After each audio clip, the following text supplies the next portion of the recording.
De l'autre côté. Ah, vas-y. Vas-y. Ah. Ah. Ah ouais. Ah.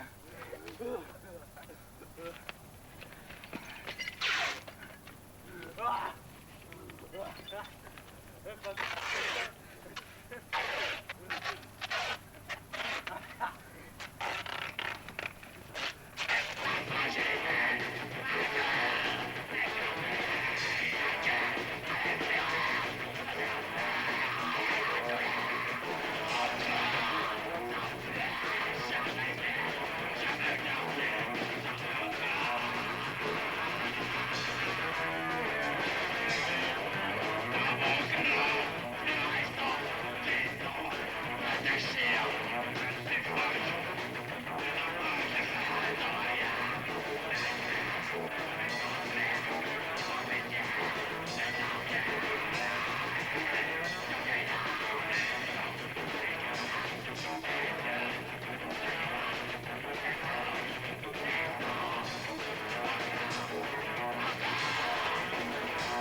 Je m'en fous, quoi.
Voilà, c'était le cri des punks, le cri d'une minorité sans doute, mais qui ne peut laisser personne indifférent, ne serait-ce que par sa force de provocation. Mesdames et messieurs, bonsoir. Bienvenue au studio 101 de la Maison de la Radio pour cette émission en direct. Émission au cours de laquelle nous allons essayer, sans complaisance ni intolérance, de vous présenter plusieurs visages des adolescents d'aujourd'hui. Et bien sûr, nous n'aurons pas la prétention de dresser un portrait exhaustif des 15-20 ans. Ce serait une ambition démesurée, tout à fait hors de nos moyens. Il est en revanche tout à fait dans notre mission, dans notre rôle, de donner l'occasion à certains de ces adolescents de dialoguer avec des adultes, et notamment avec leurs parents. Et voyez-vous, ça n'est pas chose si courante sur un plateau de télévision, Alain Sédoui. Eric et Gladys et Didier, je crois que vous avez failli pas venir. Qu'est-ce qui s'est passé? Eh oui, on est venu en métro. Et comme à chaque fois, on s'est fait arrêter par les flics. Et on a été contrôlé sévèrement. Et ce qui fait qu'on a été très retardé et on a failli ne pas venir du tout. Bon, enfin, vous êtes là. Comme quoi on dérange, quoi. Ouais. Justement, est-ce que vous vous reconnaissez dans ce film? Est-ce que vous êtes d'accord avec le portrait que Lise Desramond a fait? Pas totalement. Disons qu'il y a des choses qui plaisent pas trop parce que les chansons, elles sont très bien. Hein. C'est moi qui les ai écrites, vraiment, elles sont très très bien, ces chansons. Mais ça fait quand même mal au cœur de voir qu'elles sont complètement censurées. Alors, on se dit d'accord, la liberté et tout, c'est bien, quoi. Disons qu'il y avait 2-3 mots. Au moment, dans la dernière chanson qu'on a vue, là, on disait la France, pays socialiste, main dans la main avec les fascistes. Mais ça a été censuré, là, on se demande pourquoi, quoi.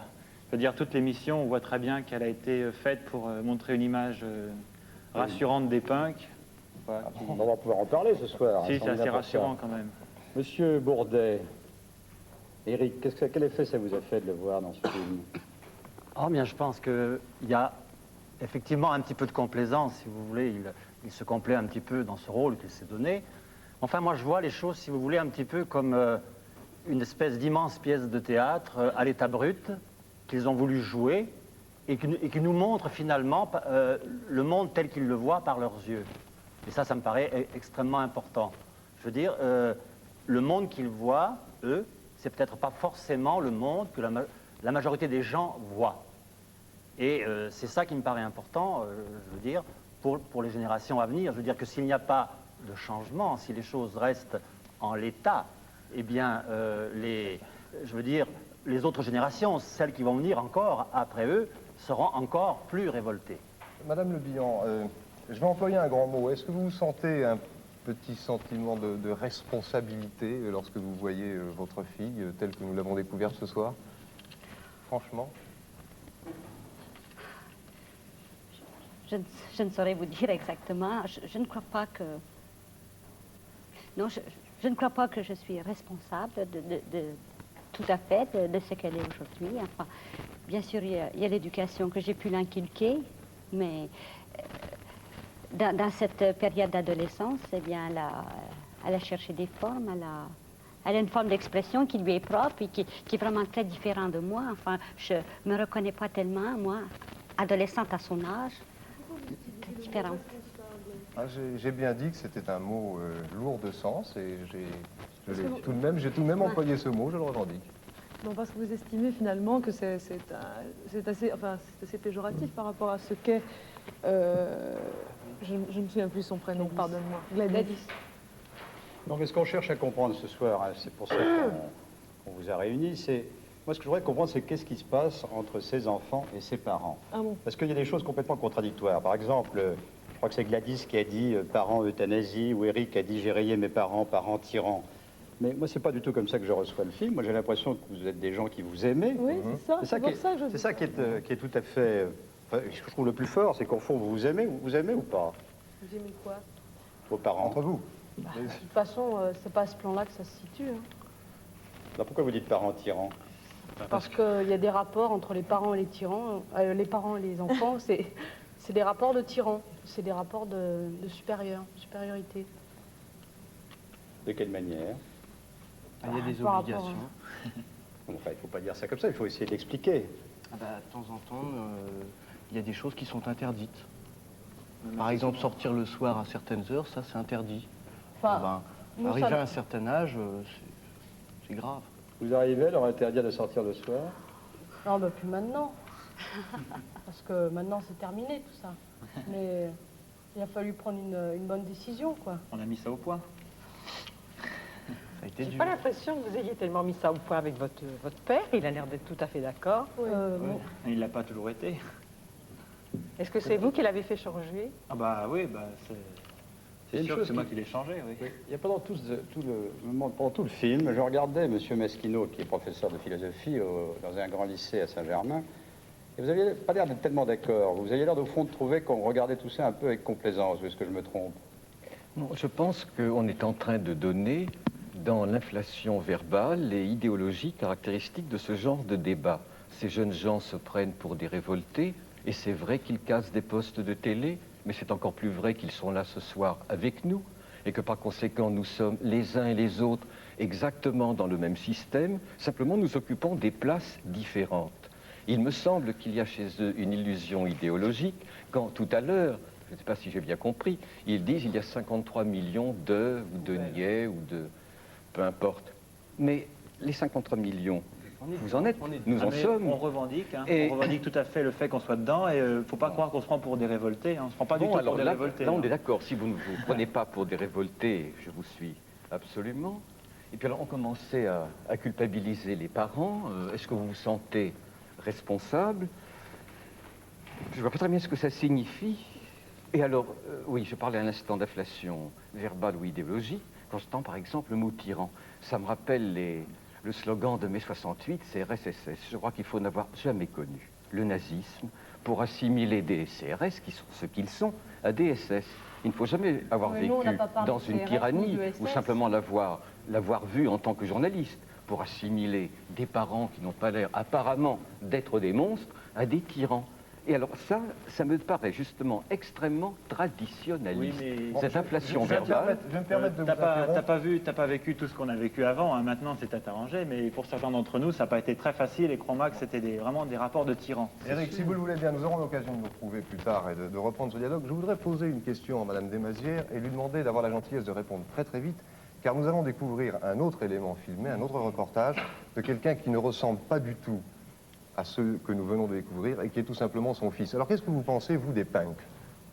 Ils existent. Ils me paraissent un petit peu mal dans leur peau. Ils sont là, du moment qu'ils me lancent rien, ça ne me gêne pas. Moi, je veux dire quelque chose Bien. à propos des punks, parce que Mais alors très, très vite. j'ai trouvé qu'ils ne ressemblaient pas à ce que l'idée, moi, que je me fais des punks, d'abord. Parce que, je sais pas, tout à l'heure, on discutait, ils m'ont dit, mais nous, on n'est pas vraiment des punks. On est des merdeux. On est des merdeux. Bon, et parce que je leur ai dit, punk, c'est quand même un vieux discours, c'est un discours qui existe depuis 77, qui avait un sens en Angleterre, et qui n'en a pas vraiment... qui n'a pas tout au moins le même. Et si vous voulez, en ça, France. on parlera des catégories après, D'accord, parce que comme ok. c'est des tribus très compliquées, on en D'accord. parlera tout à l'heure. Nous Si vous voulez, avons on va tout voir ce le qu'il faut portrait de pour Bertrand. revenir et nous allons maintenant découvrir le fils de Madame Desmazières, filmé et interviewé par Pierre-André Boutan. Si on te demande aujourd'hui, 26 février 1983, la chose la plus importante de ta vie, c'est quoi? Aujourd'hui, c'est de voir l'avenir avec un peu d'objectivité. Je vais à l'école, je travaille dans le but de réussir, d'avoir un bon métier. Et donc, j'ai vraiment l'intention de faire quelque chose et puis de ne pas être toujours chez mes parents. Bon, j'habite chez mes parents. Essayer de sortir, essayer de voir plus tard, de voir plus loin pour pouvoir un jour être tout seul et puis vivre à l'aise, quoi. Est-ce que tu comprends ce qu'on dit quand on dit que cette génération, la tienne, non, a un mal de vivre différent de ceux que pouvaient avoir les générations d'avant? Est-ce que tu as le sentiment qu'il y a un problème particulier? Ouais, moi, les gens de ton âge? Ouais, je pense par exemple, la génération de l'après-guerre, elle avait au moins l'espoir de pouvoir reconstruire tout, de pouvoir réinstaller tout un système, parce qu'il y avait beaucoup de problèmes. Je sais pas, on avait l'impression de pouvoir être utile. Quand on réfléchit aujourd'hui, on se dit, on regarde les journaux, il y a des découvertes remarquables, on se dit qu'on n'est pas à la hauteur. C'est-à-dire, j'ai un journal, on vient de découvrir ça, et à la limite, on se dit, ça y est, tout est découvert, tout a été trouvé.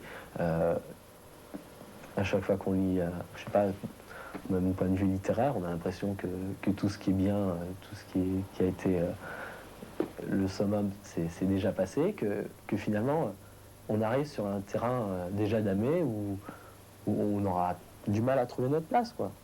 C'est pour ça qu'on peut... C'est vachement angoissant, parce que se dire que toutes les places auxquelles on peut avoir l'espoir d'accéder, c'est des vieux qui y sont, et puis ils y sont, ils y restent, et puis ils ont un cran d'avance sur nous, hein. C'est vachement angoissant. Mais d'un autre côté, il faut rivaliser, et puis bon... Puis c'est prendre, s'incruster, et puis on y arrive après, je pense. On ne peut pas vivre d'amour et d'eau fraîche comme ça, il faut être un peu objectif, ça suffit pas, quoi. C'est bien le dimanche ou le mercredi après-midi, une fois de temps en temps, mais vivre avec les jeans délavés, vivre... que de la musique, comme il y a des petits jeunes, c'est la musique. Je suis méchant, là. C'est pas objectif, et puis ça mène à rien, c'est un échappatoire. Je voudrais comprendre ce que l'usage absolument, tout d'un coup, stupéfiant de ce mot objectif et objectivité. Qu'est-ce que ça veut dire, l'objectivité? C'est ne pas se cacher les yeux, c'est-à-dire faut pas avoir peur, surtout. C'est beaucoup de gens qui ont peur parce que c'est dur, parce qu'il faut se battre, et donc être objectif, c'est essayer de voir ici, là, c'est essayer de voir réellement, sans se fausser, sans se faire des fausses idées, ce qui va se passer et comment on va rentrer dans la société, comment on va pouvoir gagner de l'argent, comment on peut faire quelque chose d'intéressant, comment on peut trouver un métier qui nous intéresse, comment on peut gagner de l'argent. C'est tout ça, être objectif. C'est pas se dire, moi, bon, je vais devenir peintre, je vais devenir journaliste. Plutôt se dire, moi, je veux travailler, je veux avoir un appartement, je veux avoir une voiture et je veux gagner de l'argent. C'est dur quand on est en terminale de se dire que tout l'avenir, ça va être le bac, ça va être des concours, ça va être des examens et tout ça. C'est vrai, c'est méchant. Donc,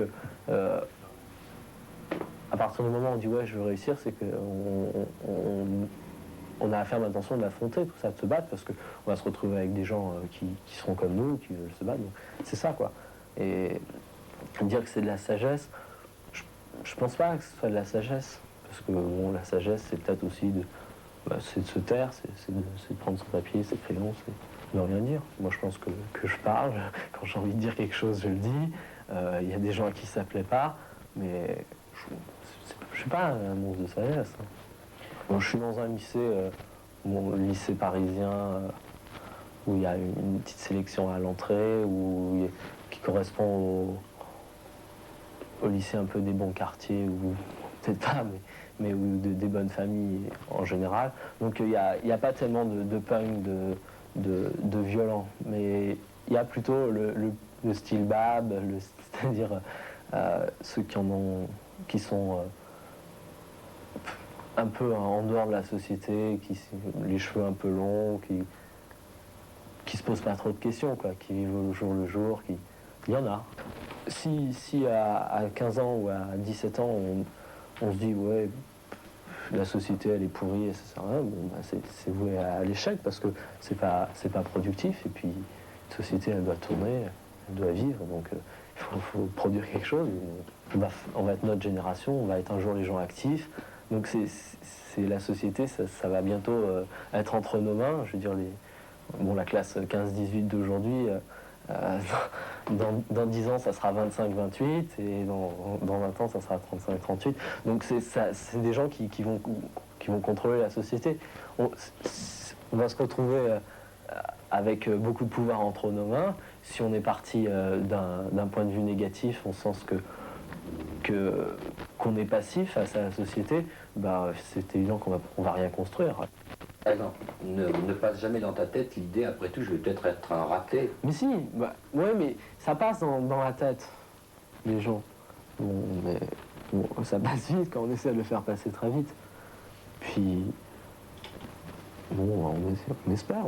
Il faut se donner un peu de la valeur. Et puis donc, moi aussi, des fois, on se pose la question. On n'y arrivera pas, on n'y arrivera pas, on n'y arrivera pas. Mais je sais pas. Tu vois que tu y arriveras. Ouais, mais je veux. Donc, il faut être battant, là. Je pars pas perdant, hein, pas du tout. Donc, Tu parles beaucoup de l'argent comme signe de réussite. Pour toi, c'est automatiquement lié? Je crois que dans la vie aujourd'hui, en dehors peut-être des arts, les gens qui réussissent, qui ont un boulot où ils ont justement des responsabilités, qui font quelque chose, ces gens qui sont payés un peu plus que les autres. Donc même si ça paraît dur de dire ça, quoi, c'est vrai que ça se concrétise financièrement. Ouais, l'argent a beaucoup d'importance, je pense, pour tout le monde. Mais si tu imagines la société dans laquelle tu vivras, tu penses que tu seras un privilégié dans une société injuste, ou tu penses qu'il y a des choses qui vont changer ou qui changent? Je pense qu'il y a quand même des choses qui vont changer. Mais je sais pas. Privilégié, ça veut dire qu'on a eu une facilité au départ, ou ça veut dire que... Et oui, et qu'à partir de là, ça a continué d'une certaine manière. Je sais pas si je suis vraiment un privilégié aujourd'hui. Je pense effectivement, moi aussi je suis. Ouais, parce que si la société est juste, ça dépend de quel côté on se trouve. Je pense que une société juste, bon, c'est utopique déjà tout de suite, on prend la ligne. Injuste, c'est... Bon, je crois qu'on peut nuancer beaucoup là. C'est-à-dire que si on compare à la société au 19e siècle, où il y avait beaucoup de privilégiés, bon, on sera dans une société juste. Mais bon, aujourd'hui, une société injuste, socialement, je pense toujours socialement. Il y aura de toute façon une certaine hiérarchie sociale.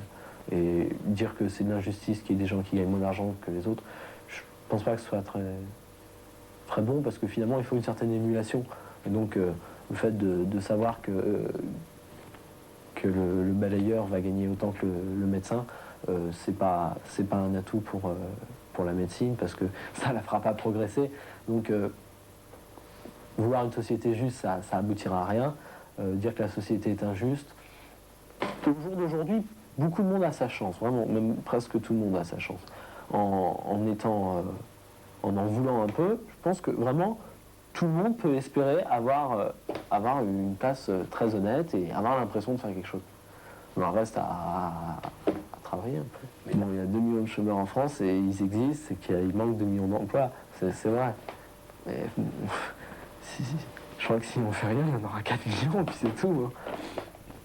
Si tu avais un souhait à formuler et que je sois un enchanteur merveilleux qui te donne ce que tu veux, qu'est-ce que tu as un souhait comme ça? Tu te dis la chose la plus formidable que tu attendes, qui viendra ou pas, donc tu dis peut-être je l'aurai, peut-être pas, c'est quoi?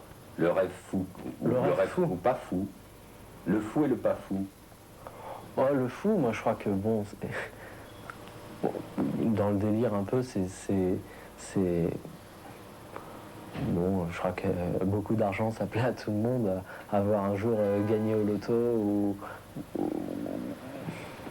puis pouvoir vivre, finalement profiter de tout ce qu'on peut avoir aujourd'hui par l'argent sans rien faire, c'est peut-être un rêve fou. Mais à la limite, on perd tout le plaisir qui vient du fait de l'avoir gagné. Mais un rêve fou, peut-être, c'est pouvoir partager 2 vies, c'est-à-dire avoir une vie de travail et une vie où on sort complètement de tout et finalement avoir passé le matin à Paris, habiter le matin à Paris et puis l'après-midi à Tahiti ou je sais pas où. Oui, évidemment, ça c'est un beau programme. Le matin à Paris, l'après-midi à Tahiti. Je veux dire que pendant le reportage que vous venez de voir, l'interview, Jean-Pierre Chevènement nous a rejoint, il est là, seul, à sa petite table. Merci d'être venu. Bien, alors, avec le premier reportage sur les punks et l'interview de Bertrand Desmazières que nous entendons, nous avons vu 2 exemples très contrastés de la jeunesse d'aujourd'hui. Les uns sont des marginaux, vous l'oubliez ou pas, vous êtes des marginaux, en nombre, je dis bien. L'autre semble plus proche de la moyenne. Est-ce que cela est vérifié dans les sondages, Roland Quérol? Oui, nous avons réalisé pour cette émission, en collaboration avec le Nouvel Observateur, un sondage qui a été confié à l'Institut Louis Harris France auprès d'un échantillon national représentatif des jeunes de 15-20 ans. Et c'est vrai qu'une des choses qui sort, c'est que c'est plutôt Bertrand qui est proche du centre de gravité du sondage. Alors, vous voyez la couverture du prochain Nouvel Observateur dans lequel vous découvrirez les résultats complets de ce sondage dans ce numéro de l'Observateur et le numéro de la semaine suivante. Et nous allons simplement, ce soir ici, révéler quelques-uns des chiffres du sondage en vous renvoyant donc à l'Observateur pour la connaissance de l'ensemble des chiffres. Alors d'abord, cette première donnée, l'ordinateur a regroupé l'ensemble des données du sondage autour de quelques types de jeunes pour bien montrer qu'il n'y a pas une jeunesse, mais qu'il y en a bien plusieurs types. Alors, grosso modo, c'est des chiffres qui, bien sûr, portent sur des catégories dont les noms nous reviennent et qu'il ne faut pas prendre au pied de la lettre. La première catégorie, c'est ce qu'on appelle les protestataires militants. Ils ne sont que 6%, ce sont ceux qui sont le plus intéressés à la révolution, les plus intéressés aussi profondément à la politique. Ceux qui préfèrent aussi les garçons aux cheveux longs, qui ont de la sympathie pour les sorties en bande, plutôt le soir, à qui il arrive de fumer de l'herbe plus souvent qu'aux autres, et qui sont peu attachés au concept traditionnel comme à celui de la famille. Ils ne sont donc que 6%, ces révolutionnaires contestataires vraiment parfaits. Ils étaient combien dans les années 60, les protestataires? Alors, ils étaient, si on construit le même genre de type, un petit peu plus tout de même, peut-être pratiquement le double de ce qu'on a aujourd'hui. C'était déjà une minorité, mais elle était plus forte. On a appelé ensuite la catégorie suivante les modernistes libérés. Ils représentent 14% de l'ensemble de notre échantillon. Ce sont les plus hostiles au concept traditionnel de travail, famille, patrie et religion. Ils s'imaginent moins que les autres, dans 10 ans, mariés, fidèles à leurs conjoints, ayant des enfants et un logement confortable. Ils sont ouverts au punk et au babacool aussi. Ils n'aiment pas trop les garçons à cheveux courts.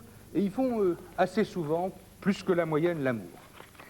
Troisième type de catégorie, et je m'excuse de dire que c'est la plus importante dans notre sondage, 43%, on les a appelés un peu méchamment les ventres mous. Ce sont ceux qui font sur toutes les questions du sondage les réponses les plus conformistes, les plus traditionnelles, les plus moyennes aussi. Ils sont hostiles au punk, ils sont hostiles aux tenues de cuir chez les garçons, et ils n'aiment pas chez les filles les jeans serrés ou les mini-jupes. Ils font moins l'amour que la moyenne, ils sont extrêmement téléspectateurs, ils sont sûrs de se marier d'ici 10 ans. Catégorie suivante, ceux qu'on a appelés les bons chics, bons genres traditionnalistes, qui représentent 23% des jeunes de 15-20 ans, sont les plus attachés au concept de patrie, d'armée et de religion. Ils sont favorables aux cheveux courts et à la cravate chez les garçons, aux cheveux longs chez les filles. Ils sont sûrs d'avoir des enfants et un logement confortable d'ici 10 ans, mais ils pensent qu'avant de se marier, il faut avoir fini ses études, son service militaire et avoir un logement à soi. Ils font moins l'amour que la moyenne. Enfin, ceux qu'on a appelés les babes jouisseurs, qui représentent 14% de notre échantillon, sont les plus attachés à l'idée d'amour. Ils font d'ailleurs l'amour plus que tous les autres. Ils sont favorables à toutes les modes et à tous les marginaux. Et ce sont ceux qui aiment le plus souvent se balader pendant leur temps libre. Alors, après cette typologie générale qui montre bien qu'il y a des catégories très diverses de cette classe d'âge, quelques réponses très brièvement à quelques-unes des questions. On a demandé aux jeunes de 15-20 ans quels étaient les mots auxquels ils étaient les plus attachés, ce qui était très important pour eux. Alors je vous laisse découvrir ici l'ensemble de ces mots. Vous voyez que c'est la famille qui arrive en tête devant le travail, suivi de l'amour, des voyages, les droits de l'homme, et ensuite sport, argent, musique, sexualité. Voilà les mots les plus souvent cités. Ceux qui ne sont pas sur votre écran, ce sont ceux qui sont peu cités, ceux qui sont en bas de liste, et je crois qu'ils sont intéressants à connaître aussi. C'est la patrie, la religion, plus bas encore l'armée, et puis ceux qui sont très peu cités comme importants, je crois que Jean-Pierre Chevènement doit écouter ça avec attention, c'est la politique, 17% seulement, le syndicalisme, 16% seulement, la révolution, 16% aussi. Un contraste intéressant, les droits de l'homme, 76%, la politique, 16% seulement. Tableau suivant, est-ce que la virginité a aujourd'hui pour les jeunes une valeur morale et sentimentale ou pas?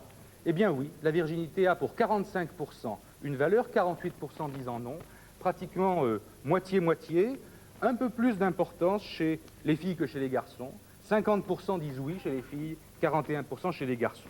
Ont-ils eu des relations sexuelles? Vous le voyez, 28% souvent, 24% exceptionnellement, et en France, donc 44% des 15-20 ans n'ont pas encore eu de relations sexuelles, avec une grande différence selon qu'on a 15-16 ans, où il y en a 72% qui n'en ont pas eu, ou 19-20 ans, où il n'y en a plus que 17%. Comment s'imagine-t-il dans 10 ans? Eh bien, vous le voyez, ils s'imaginent pour l'essentiel comme mariés, habitant en France, ayant des enfants, un logement confortable, fidèles à leur conjoint, ayant un métier intéressant. La reproduction du modèle de société française est ici à peu près parfaite, avec tout de même un élément d'angoisse. Les 2/3 d'entre eux nous disent qu'ils auront connu l'expérience du chômage. 66%, le chiffre est important. Vous voyez que beaucoup, la plupart nous disent qu'ils seront mariés avec des enfants, moins tout de même qu'il y a 5 ou 6 ans, 15% de moins, et c'est surtout dans l'agglomération parisienne que les jeunes changent de ce point de vue et que l'idée du mariage et d'avoir des enfants devient moins importante. 1/3 des jeunes parisiens n'y croient pas aujourd'hui pour ce qui les concerne dans 10 ans. Est-ce que leur vie sera plus heureuse ou moins heureuse que celle de leurs parents? Eh bien, même s'ils reproduisent le modèle parental, ils pensent largement que leur vie sera plus heureuse. Il y a une certaine confiance dans le progrès apporté par nos sociétés de consommation. Qu'est-ce qui leur paraît, dans la société d'aujourd'hui, le plus inacceptable? Entre chômage, inégalité sociale, violence et cherté de la vie, eh bien, je dois dire à notre surprise de sondeur, ça n'est pas le chômage, qui a pourtant été beaucoup cité, et qui est d'autant plus cité qu'on est plus âgé, qui arrive en tête, mais la violence. La violence, 38%, particulièrement importante pour les filles, d'une part, et pour les plus jeunes, les 15-16 ans, d'autre part. Enfin, terminons sur la politique. Disent-ils s'intéresser à la politique? Là, je crois que la réponse est assez accablante pour ceux qui s'intéressent à la politique. Vous le voyez, 6% seulement s'y intéressent beaucoup, 44% ne s'y intéressent pas du tout. C'est traditionnellement un chiffre fort parmi les jeunes qu'on trouve d'inintérêt pour la politique, mais le chiffre devient de plus en plus fort. Il a monté d'à peu près 7 points dans les 2 dernières années. On a un phénomène structurel de manque d'intérêt des jeunes pour la politique, mais c'est probablement un phénomène qui est en croissant dans la dernière période. Bien. Voilà. Bien, Jean-Pierre Chevènement, avant de commenter ce sondage, qui est vraiment très intéressant et très complet, on est obligé de parler un petit peu de vous quand même ce soir.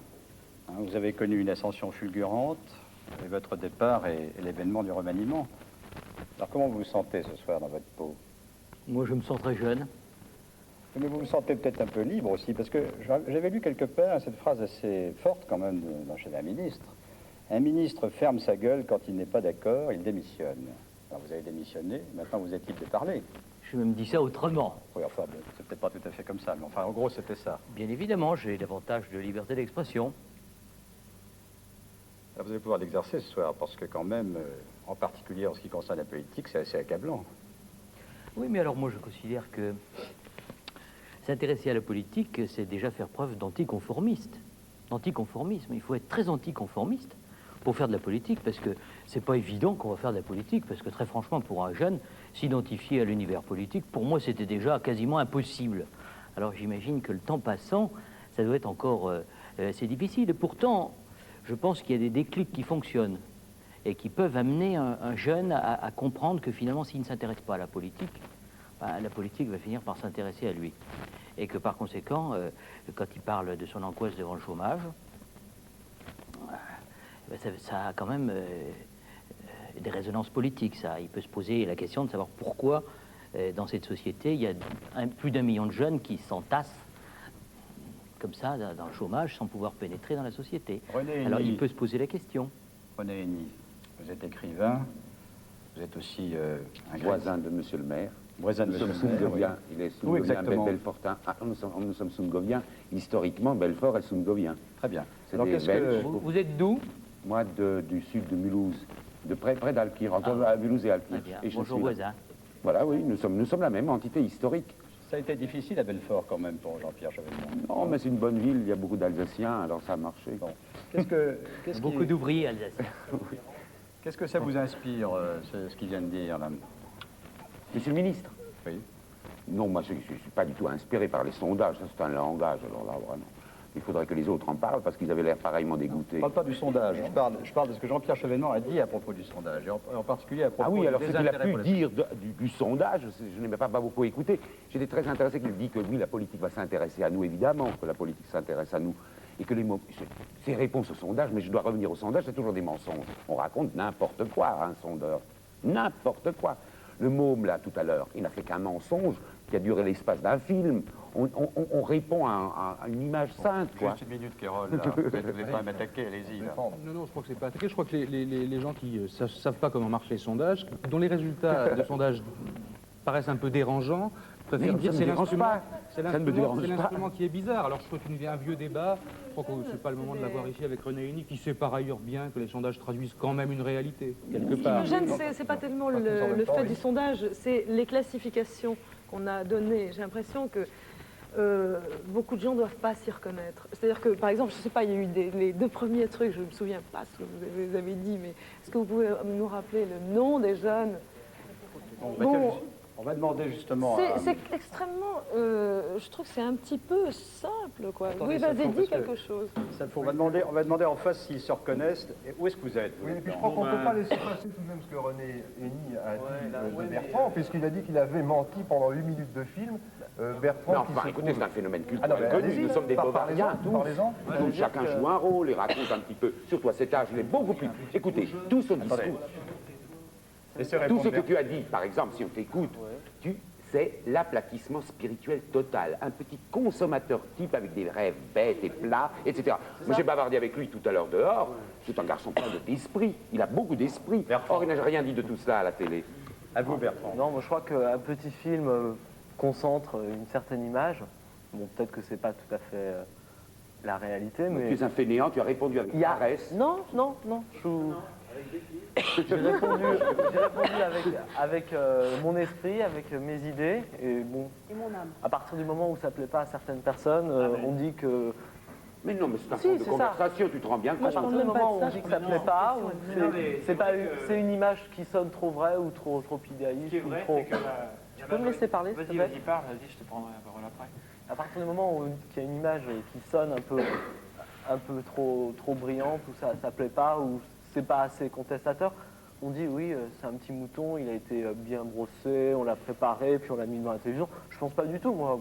J'ai dit ce que je pensais, j'ai dit ce qui me semblait important, et les questions qu'on m'a posées, même si elles étaient orientées, parce que bon, il y a un thème ce soir, donc il faut quand même en parler, faut pas sortir. Non, vous êtes méchant là, et à tort. Moi, j'ai envie d'être encore plus méchant. Je veux dire que ce film, pour moi, je l'ai trouvé oppressant. Le mot argent est venu dans sa bouche à peu près 50 fois. Non, je veux dire, non, si, à peu près, oui, à peu près. Mais quand même, je veux dire que je crois que c'est un monde complètement à part. Vous avez dit tout à l'heure que les jeunes ne s'intéressaient pas à la politique. Mais vous avez l'exemple sous les yeux de la contradiction de ce sondage que je trouve, pour ma part, moi aussi, assez sordide. Vous avez l'air de mêler la politique et l'argent. Attendez. Laissez-moi parler. Pas tous en même temps. Attendez. Moi, je dis qu'on a eu là un discours typique de droite. De droite. Ah, mais si, absolument.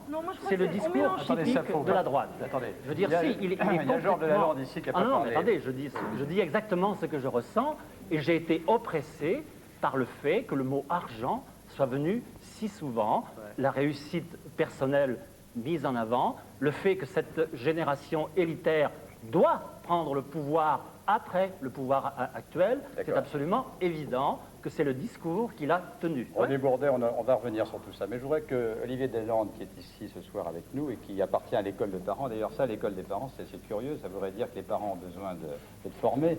Mais vous êtes psychologue, comment vous voyez ce débat là maintenant? Je vous sentais très agacé là tout à l'heure. Oui, justement, ce que je voudrais dire, moi, par rapport aux deux témoignages qu'on a vus, c'est que, en fait, j'ai trouvé le deuxième effectivement plus oppressant que le premier, on l'a dit, et en tout cas plus, je dirais plus, comment dire, plus triste, plus terne, plus désespéré d'une certaine façon.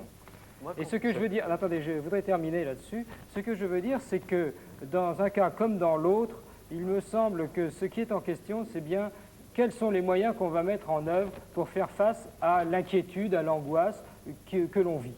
Et bien, dans le premier témoignage, ce qu'on met en œuvre, c'est quelque chose qui est, à mon sens, de l'ordre du théâtre, hein, enfin de l'ordre de la mise en scène, du plaisir, effectivement, quelque chose qui est de cet ordre-là. Et puis dans l'autre cas, c'est quelque chose qui est de l'ordre de l'objectivité, le mot a été dit par Bertrand lui-même, hein, qui est il faut se plier à la réalité et puis faire avec. C'est pas drôle, mais tant pis, il faut se bagarrer dans le contexte qui est celui qu'on connaît. Jean-Pierre Chevènement, vous avez le même sentiment d'oppression? Écoutez, moi, je trouve que il y a beaucoup d'excuses parce que c'est terrible, je trouve, cette société. C'est écrasant, c'est opprimant. Et franchement, il y a beaucoup d'excuses et le problème, c'est de savoir comment un jeune peut se frayer sa voie aujourd'hui. Et chacun... Vous parlez d'excuses, ça veut dire que... Eh bien, ça veut dire que je fais une faute? Non, je ne dis pas que vous faites une faute. Je pense que, naturellement, la société dans laquelle nous vivons est très médiocre. Nous vivons dans une société, moi, qui me paraît extrêmement médiocre. Et par conséquent, je pense que les jeunes, ils sont écrasés par cette société, peut-être plus encore. Ça veut dire que le raisonnement que je tiens aujourd'hui, ou les idées que j'ai, elles sont excusables en fonction des paramètres de tout... C'est ça. Écoutez, j'ai entendu une phrase que vous avez dit. Vous avez dit, nous allons prendre le pouvoir après ceux qui actuellement l'ont. Mais on ne le prend pas comme ça, le pouvoir. Croyez-moi. Vous pensez au pouvoir Vous pensez au pouvoir politique. Mais vous savez, le pouvoir, le pouvoir commence bas dans la société. Je veux dire. Tu peux toujours exploiter le plus faible que toi, c'est Eric. sûr. Hein. Et la radio, la télé, la presse, tout ce qu'on entend, tout ça est assez Le pouvoir, c'est avoir l'impression de faire quelque chose, je crois. C'est pas pouvoir sur des gens, c'est pouvoir, c'est personnel, je crois. Quelqu'un qui est condamné à rester derrière dans une ombre, c'est pas le sentiment. Mais moi, je voudrais vous dire une chose. Moi, j'ai été comme vous. J'ai été beaucoup plus proche de vous que de ces jeunes gens qui ont des crêtes multicolores sur la tête et que je trouve extrêmement drôle, hein, qui en plus savaient imiter le chant de la basse-cour qui me réveille le matin chez moi quand je suis près de Belfort. Hein. Mais moi, j'ai été beaucoup plus proche de vous que d'eux. Et objectivement...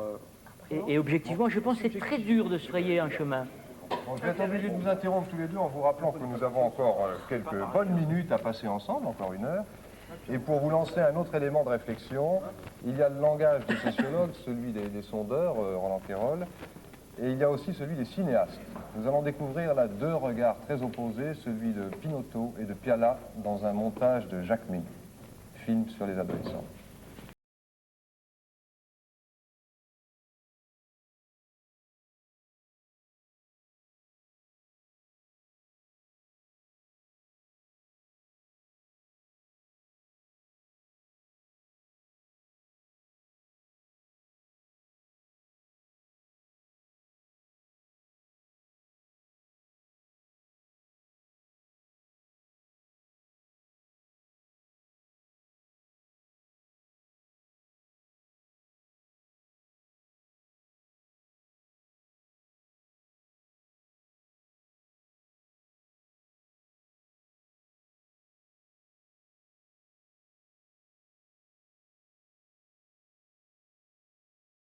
C'est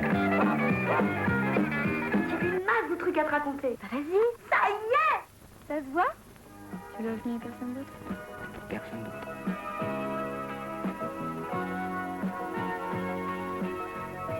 J'ai jamais... Enfin, j'ai pas encore... Tu comprends? Souviens-toi, on se réveille ébloui ou dégoûté, il n'y a pas de milieu. Alors, ne nous précipitons pas. Mais alors, c'est pas fini? Je t'ai jamais dit ça. Avec toi, c'est où on se couche ou on se laque. Bah oui. C'est bien, mais c'est un peu romancé, je trouve. Enfin, c'est pas mal, celui-là. Ça correspond vraiment à... Par Non, exemple, non, bah, c'est pas la vie, non, pas tout à fait, je crois pas. la réalité. Non, parce que les parents, c'est pas comme ça. C'est bien, je suis allée la voir 2 fois. 2 fois. Vous avez quel âge? 12 ans. 12 ans. Et c'est comme ça que sont les jeunes? Oh bah non, quand même, c'est un film. Hein. Quelle est la différence avec la réalité? Bah là, on est sûr que ça va bien se terminer, mais alors que nous, c'est pas pareil. C'est très bien, un peu irréaliste. C'est irréaliste?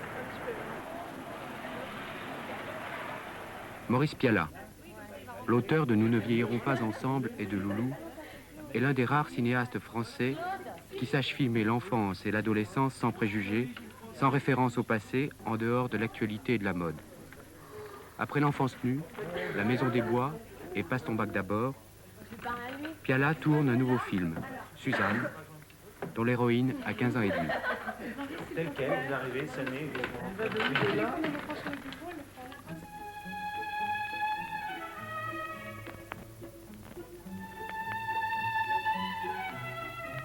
C'est à Lens, en 1978, que Maurice Piala réalise Passe ton bac d'abord. Il rencontre des enfants de mineurs, coincés entre des études auxquelles ils ne croient pas et la promesse du chômage. Des adolescents de cette génération lasse, qui se voient sans avenir et renoncent à s'en construire un. Piala ne se soucie pas de faire vrai, mais de regarder ces jeunes en face, d'être authentique. Il en fait les héros de son film. Il les regarde, les écoute, ne juge pas, n'explique rien. Ce n'est plus seulement un film, c'est la réalité de ces adolescents mis à nu. Parmi eux, Patrick Lebzinski. Ses parents vivent toujours à Lens, son père était mineur de fond. Aujourd'hui, Patrick travaille à Paris et il espère tourner d'autres films. La vie de ces jeunes il y a 5 ans, c'était le bistrot, l'après-midi jusque tard dans la nuit ou tôt le matin. Et puis, pas grand-chose, hein. Rien. Et vous le pétard qu'elle a, cette nana? Quelle des deux? La petite brune. Elisabeth? Tu la connais? Ouais, je connais. On était tous un peu dans le même état d'esprit à cette époque, je veux dire. On faisait la fête, on était là ensemble, on était bien au café, et puis on parlait. Tous les jours se suivaient, se ressemblaient, il se passait rien, et puis on s'en inquiétait pas du tout. C'était comme ça, c'était la vie comme ça. Il est l'heure, hein, il est midi. J'arrive.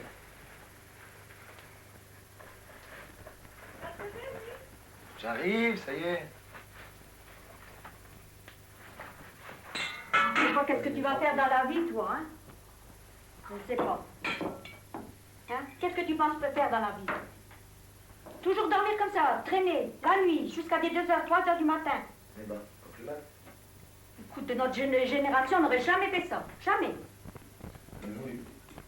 On évolue, bien sûr. Mais c'est honteux. Moi, j'étais en attente de rien du tout. J'avais terminé mon armée.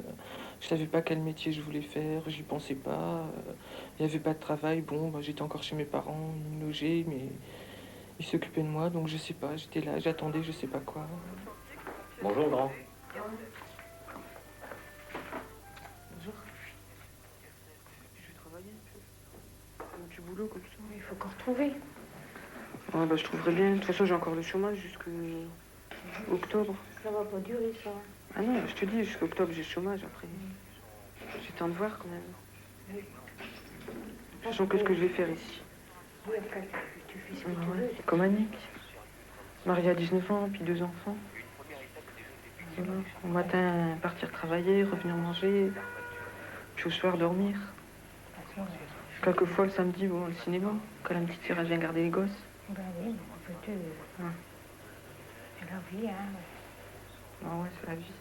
Non, c'est pas la vie, ça. Les gens qui étaient dans le film avec moi, bon, ben, il y a des gens pour qui ça n'a pas encore vraiment changé. Et encore 5 ans après, bon, ben, c'est pas très beau pour tout le monde.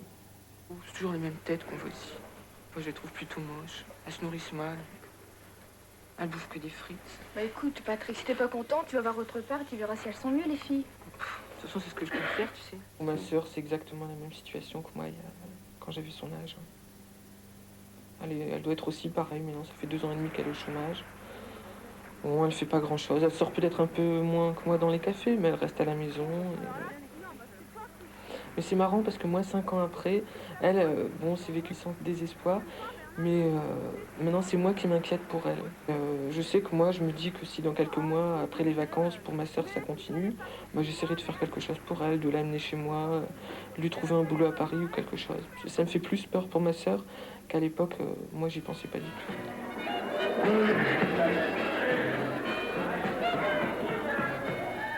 Les gens, bon, très vite, 20 ans, bon, ils se marient, et puis bon, c'est terminé là. Donc, dès qu'on avait une copine avec qui ça marchait plus ou moins, bon, c'était fini, quoi.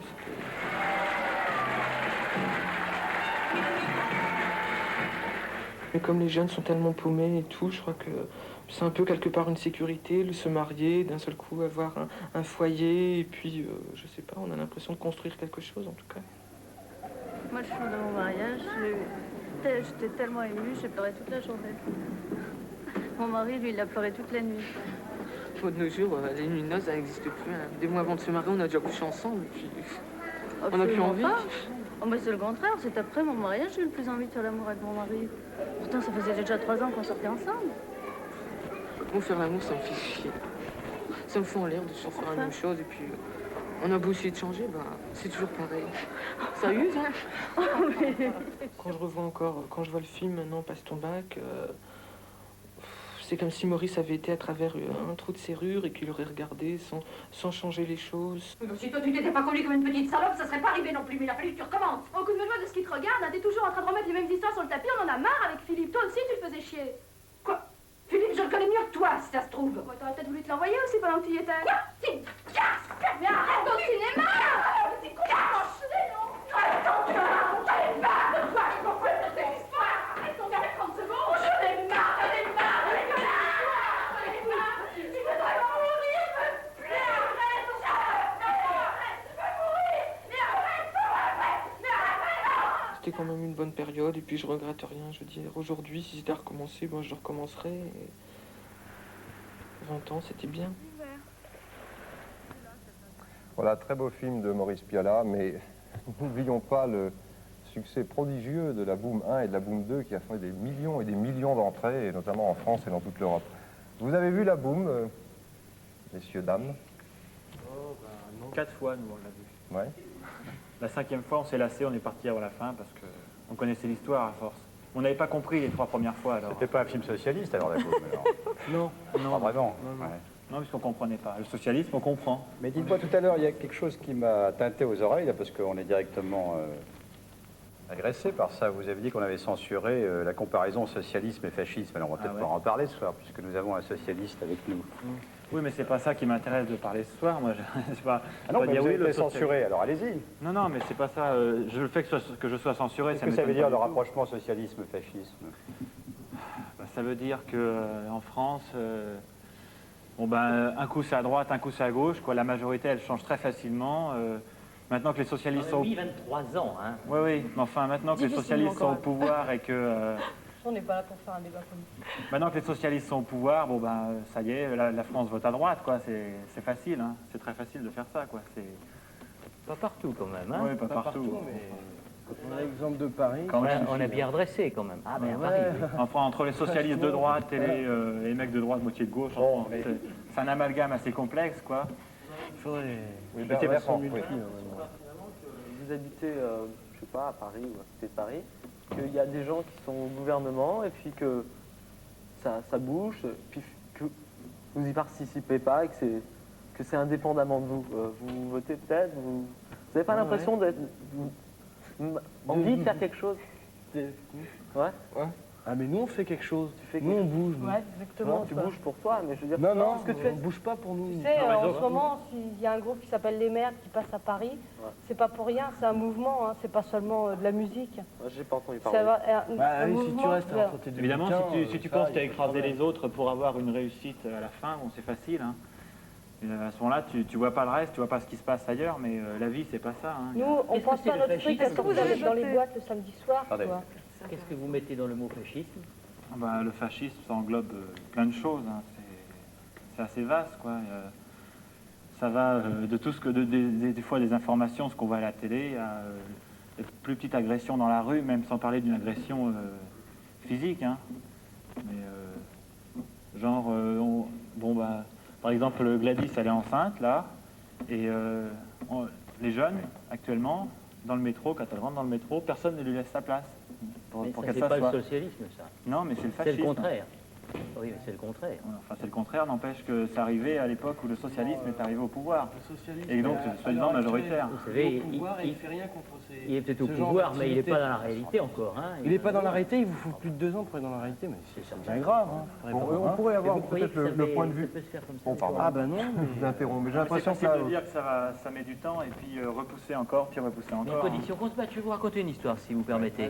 Le 10 mai 81, je vais à la Bastille, il était minuit. Il pleuvait, je vois un jeune qui crie on a gagné. Comme il pleuvait très fort, je lui dis est-ce que tu peux me mettre à une station de métro? Il me dit d'accord, mais il me dit à condition que tu me dises pour qui tu as voté. Rassure-toi, j'ai voté pour Mitterrand. Je lui dis et toi? Et lui me répond eh bien moi, je n'ai pas voté, je ne suis pas inscrit. Je lui dis pour la prochaine fois, tu t'es inscrit. Hein, parce que finalement, il faut se battre dans la vie. Sinon, Je signale que je suis inscrite sur les listes électorales et que j'ai voté. C'est ça que je voulais faut se savoir. battre. Comment se Tu as battre? voté, n'est-ce Ouais, pas? c'est un vrai problème. Tu as voté Mitterrand. J'ai pas voté Mitterrand. D'abord, j'ai pas à dire ce que j'ai voté. Non, mais c'est intéressant. J'ai pas de leçon à recevoir du petit con qu'il y a derrière moi. Non, mais attends, mais tu as voté quoi? Le 10 mai, j'entends. Non, le 10 mai, j'avais pas 18 ans. Ah, d'accord, voilà. Ok. Bon, c'est faux, je vous trouve bien à l'aise là dans tout ça, mais au fond vous êtes de l'autre côté de la barrière, d'ailleurs c'est pas par hasard. Vous m'avez mis là. Non, mais je vous l'ai mis là parce que c'est une intention, pas par hasard. Hein. Non, mais je ne suis pas adolescente, effectivement, j'ai pas leur âge, mais à la limite je me sens beaucoup plus proche d'eux, là, les hérissés, et pourtant je ne suis pas punk, je tiens à le dire. Non, pas trop de lui, non, parce que lui c'est une autre histoire. Non, encore moins. Non, mais je veux C'est dire sa que... faute, hein, il a pas dit la vérité, alors tout le monde a dit Chevènement, et c'est pour ça qu'il a été viré. Non, ce qui ce qui m'intéressait en tout cas, c'était de savoir si vous aviez voté le 10 mai, parce que... Moi j'ai voté le 10 mai. Et moi. tu as voté Mitterrand, n'est-ce pas? Non, j'ai voté pour moi. Bon, enfin, peu importe. As-tu voté ou pas? Oui, moi j'ai voté, ouais.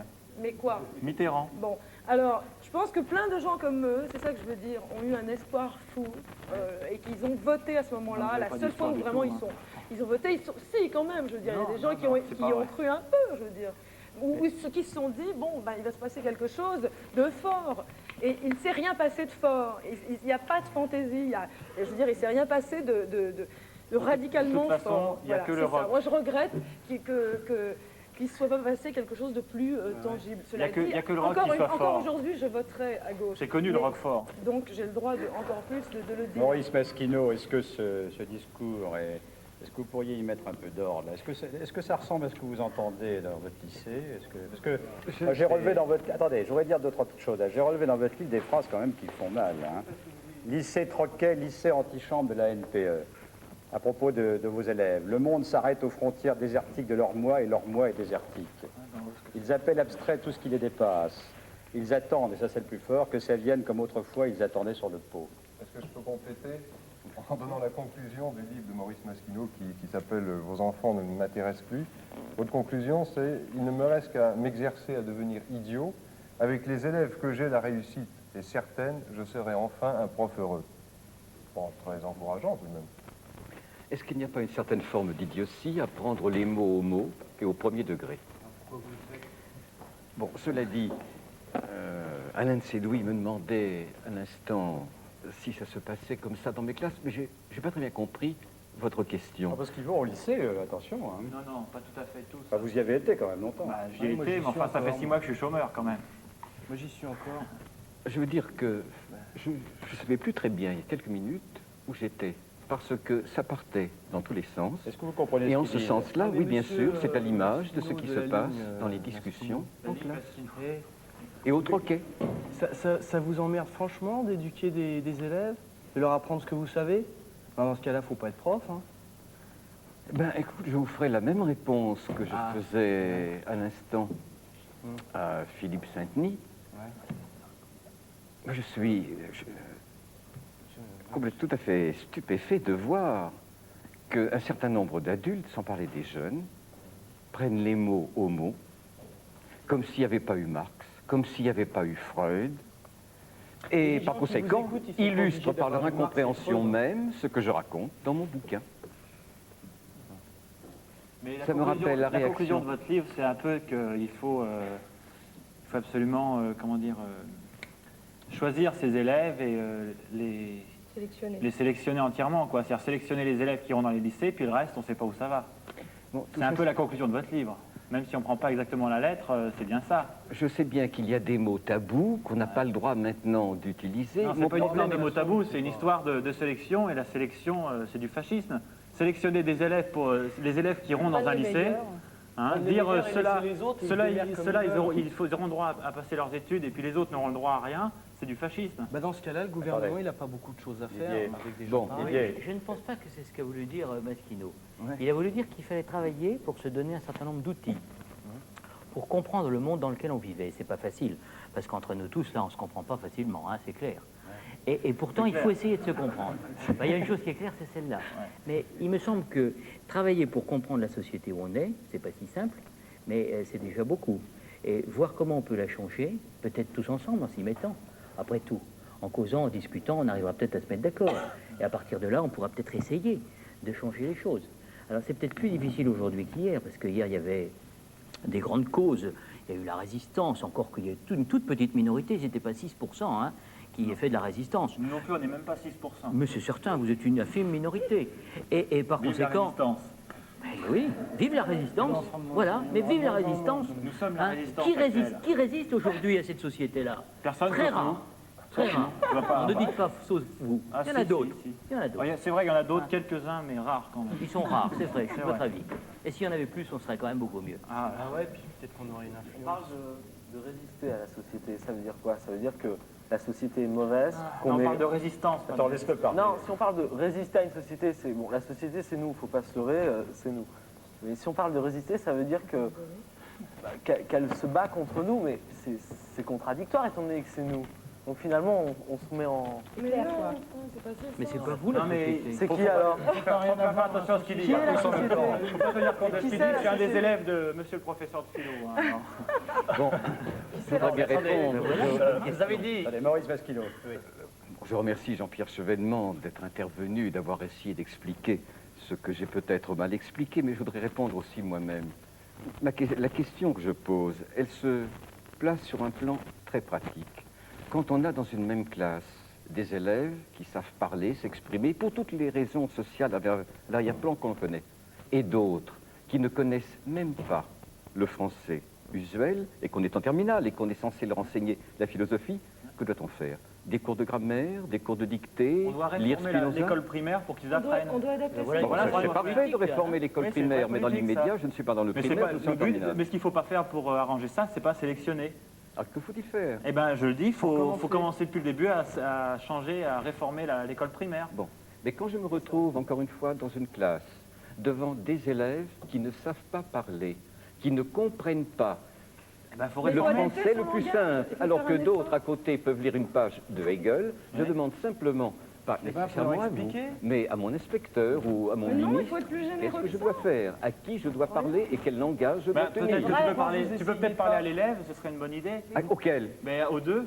Aux deux, mais ils ne parlent pas la même langue. Et alors, toi tu sais pas parler? Toi tu ne parles qu'un langage assez élevé pour ceux qui sont élevés, puis tu parles pas aux autres? Je ne comprends pas pourquoi certains doivent s'ennuyer. Dans certains cas, c'est dommage que... mais laissez-moi parler. C'est dommage de donner, c'est le problème de notre société, donner plus de valeur à des gens qui auront un bac ou un CAP. C'est là qu'est la connerie. Il faudrait que si on enseigne la philosophie, viennent des gens qui puissent en profiter, en jouir.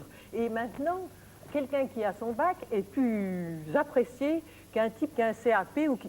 C'est le problème de notre société. Quelqu'un qui a un CAP, il trouve du travail. Mais oui, je suis de ton avis, mais je suis absolument de ton avis. Mais pourquoi on dit cette sélection, c'est la bêtise de notre régime qui fait que des études correspondent à un certain statut dans la société. Moi, je trouve que c'est ridicule. Je trouve que c'est ridicule. Permettez-moi de vous interrompre, c'est mon rôle, c'est pas le plus agréable, mais je voudrais que nous découvrions maintenant un quatrième exemple.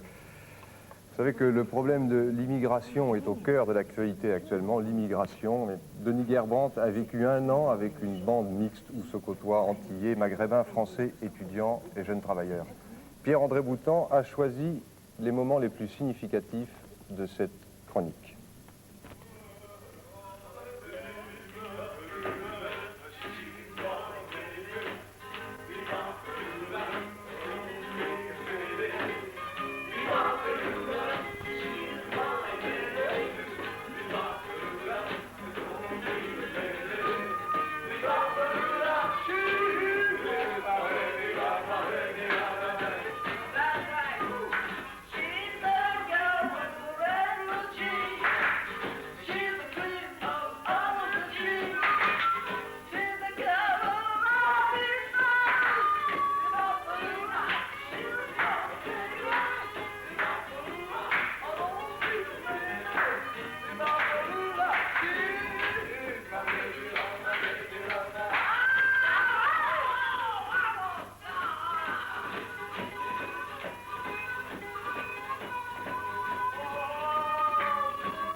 Bonjour tout le monde.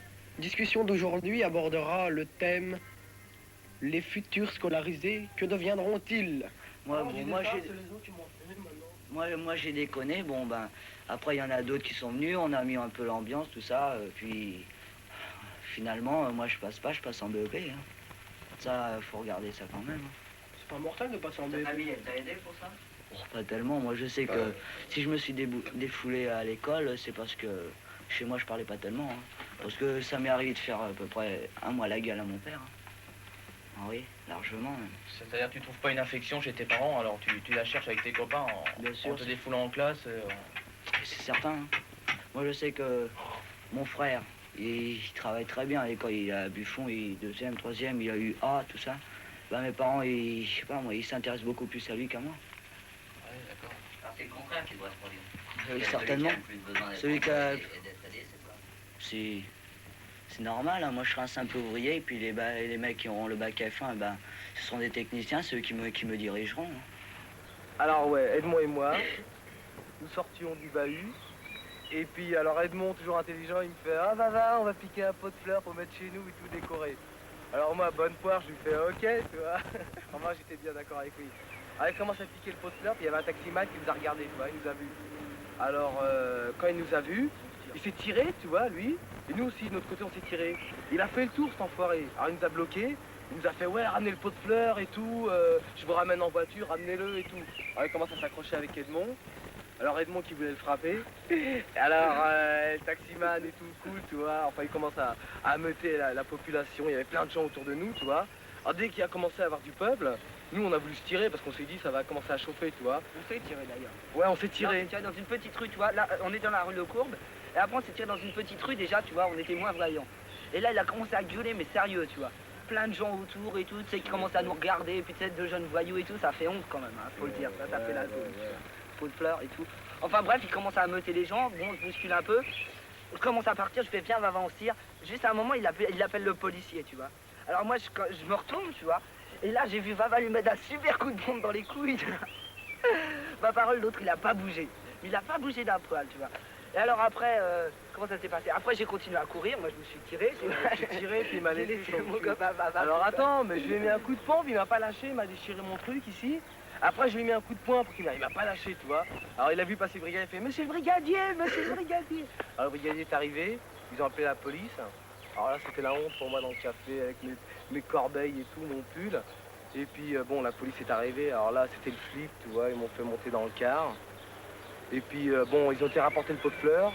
La bonne femme, elle a été cool, elle n'a pas porté plainte. D'ailleurs, on était s'excuser, tu vois, on a été cool avec elle aussi. Et puis, dans le car, tu vois, je m'assieds comme ça en tailleur, je mets ma jambe sur l'autre. Et puis, sans faire attention, mais ça m'étonnerait, tu vois. J'ai dû toucher la jambe d'un flic. Mais pas exprès, tu vois, mais ça m'étonnerait que je l'ai touché. Il m'a mis une super claque, tu vois, comme ça. Puis il m'a fait, faut pas jouer avec moi, si tu veux, ce soir je t'attends, prêt à me frapper et tout. Moi je voulais pas le taper, tu vois. Mais alors au commissariat, il m'avait donné rencard pour qu'on se frappe et tout, mais de toute façon, un jour ou l'autre on se reverra et James Dean prendra sa revanche. Yeah! Ouais. Mais de toute façon, il faut le dire, hein, le pot de fleurs, hein, c'était pas méchant, c'était juste pour décorer la baraque et puis bon bah ça a mal tourné pour nous, on a compris quoi. On a compris notre douleur. Ouais. Je me lève, je prends le boulot, j'ai la rage. Je prends le métro, j'ai la rage. Ah, le métro, ça me détruit. Et puis arriver avec le boulot et tout, voir ces têtes de con dans ces bureaux, gentilleux, ça va, puis faire tout le temps le même topo, c'est dur. J'arrivais, je classais les dossiers. Tous les jours, pareil, je descendais en bas, salut, hop, les dossiers. C'est tout, je sortais pas des dossiers, des numéros, la tête enflée le soir avec les numéros. Je délirais, même la nuit. La nuit, je parlais des numéros 78 400, des poussières. Pour te dire, le soir, tu le retrouvais au café. Qu'est-ce que tu voyais sur ces petites menottes? Tu voyais des gros numéros, tu vois. Pour pas se paumer dans ces numéros et noter ça sur ses mains. Tu vois, je préfère encore... Enfin, ça dépend du temps, mais en été, je préfère encore bosser dehors. T'as fait des chantiers, toi aussi? Ouais, j'ai bossé sur les chantiers. En tant que monteur de volets roulants, tu vois.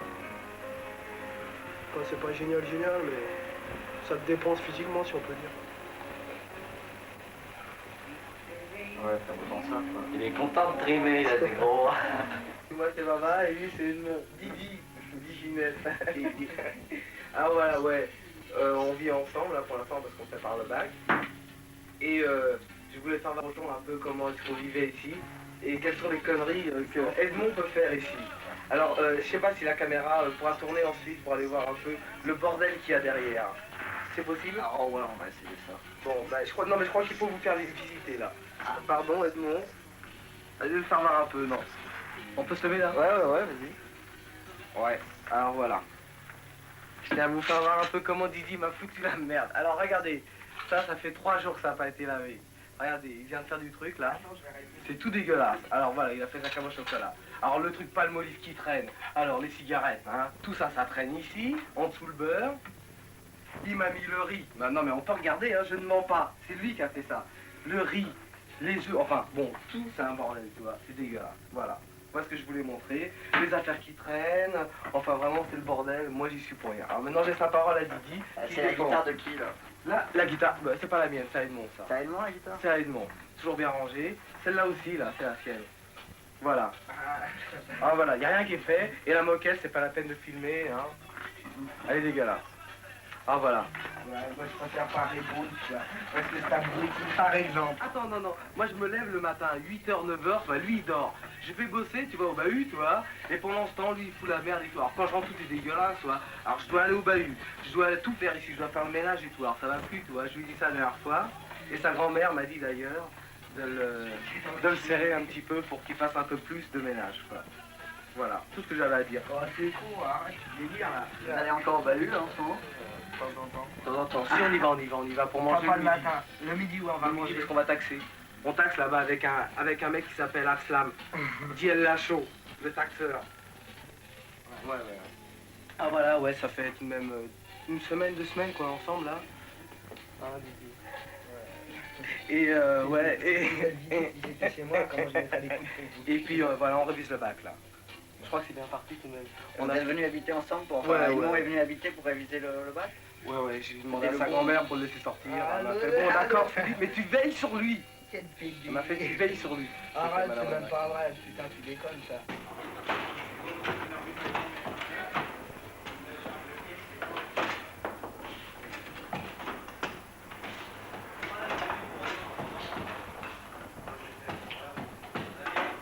Et voilà, un peu le score. On a fait 2.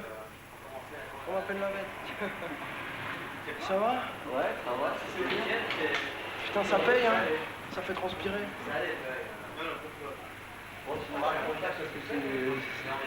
C'est la fin de ta journée de boulot là? Ouais, je rentre du boulot. Pas possible. J'ai vu l'enveloppe tout à l'heure. Pas possible. Tu vois, qu'est-ce que c'est? Bah ouais. On va faire voir à tous les copains. Ça monte pas trop, alors bah, trop c'est dangereux. Fais voir la patronne du café. Les gens, au début, elle m'engueulait un peu, puis maintenant, ça va. Ça finit par super. Rien. Oh, c'est trop, ouais, ça. Je suis libre. T'as mis combien de temps pour gagner tout ça? Je me tiens dessus. 4 jours. 10 heures par jour. 10 heures par jour? On va se faire chier. On va s'emmerder la vie. C'est vrai en plus, hein. Je t'emmerde. Boulot de gardien à la con, tu vois, t'es dehors, tu gardes des bagnoles. Tu gardes des bagnoles. Ouais, je faisais gardien. Je faisais gardien, là, c'est fini. Là. Mais tu vas à l'école, moi. Non, c'est fini. Non, j'arrête. Ouais, alors raconte, alors tu t'arrêtes tes études là? Ouais, j'arrête. Non, j'en ai plein la rondelle, tu vois, de faire un truc que j'aime pas. Alors plutôt que de me trouver comme un con avec un bac, puis de faire un boulot que j'aime pas, j'aime mieux arrêter puis essayer de trouver un boulot qui me plaise, tu vois. Et comment tu vas faire pour trouver un boulot? Là, je vais chercher, là j'ai passé un concours PTT. Bon, j'aurai les résultats jeudi prochain. Bon, bah si j'ai raté, je devance la paie. Je fais mon service rapidement. Après, je sors du service et puis je rentre dans une boîte. Puis je suis un stage un petit moment, puis après... Qu'est-ce que tu peux espérer comme boîte? Je sais pas, une boîte d'informatique où ils te forment, tu vois. Style IBM, des trucs comme ça.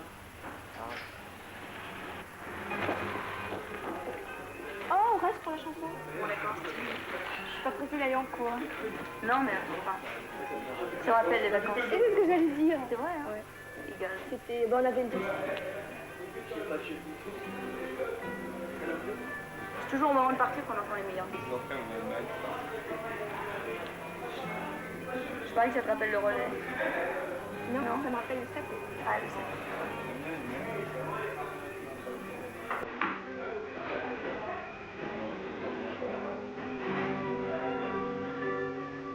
Le début.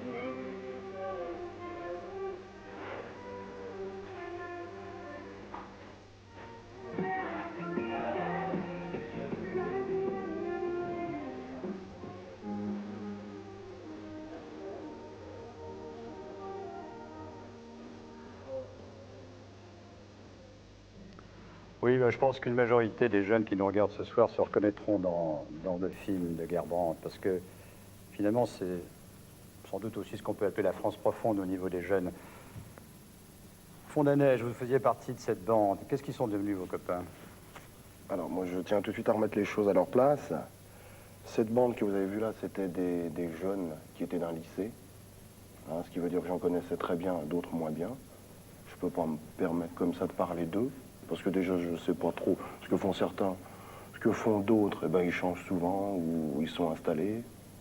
Je les ai Ceux que vous perdus. connaissez bien, qu'est-ce qu'ils sont devenus? Bah, ceux que je connais bien, il y en a un qui est enfin qui fait rien. Il arrive, il mange, si c'est bien, il mange et puis il vit bien. C'est le principal, mais il travaille pas. Et vous, qu'est-ce que vous faites? Moi, ben, j'ai le bonheur de travailler pour faire marcher le système, hein, comme on était là tout à l'heure. Et puis, ben, c'est pour ça que je voulais pas parler, parce que j'ai peur de dire des bêtises méchantes. Un peu.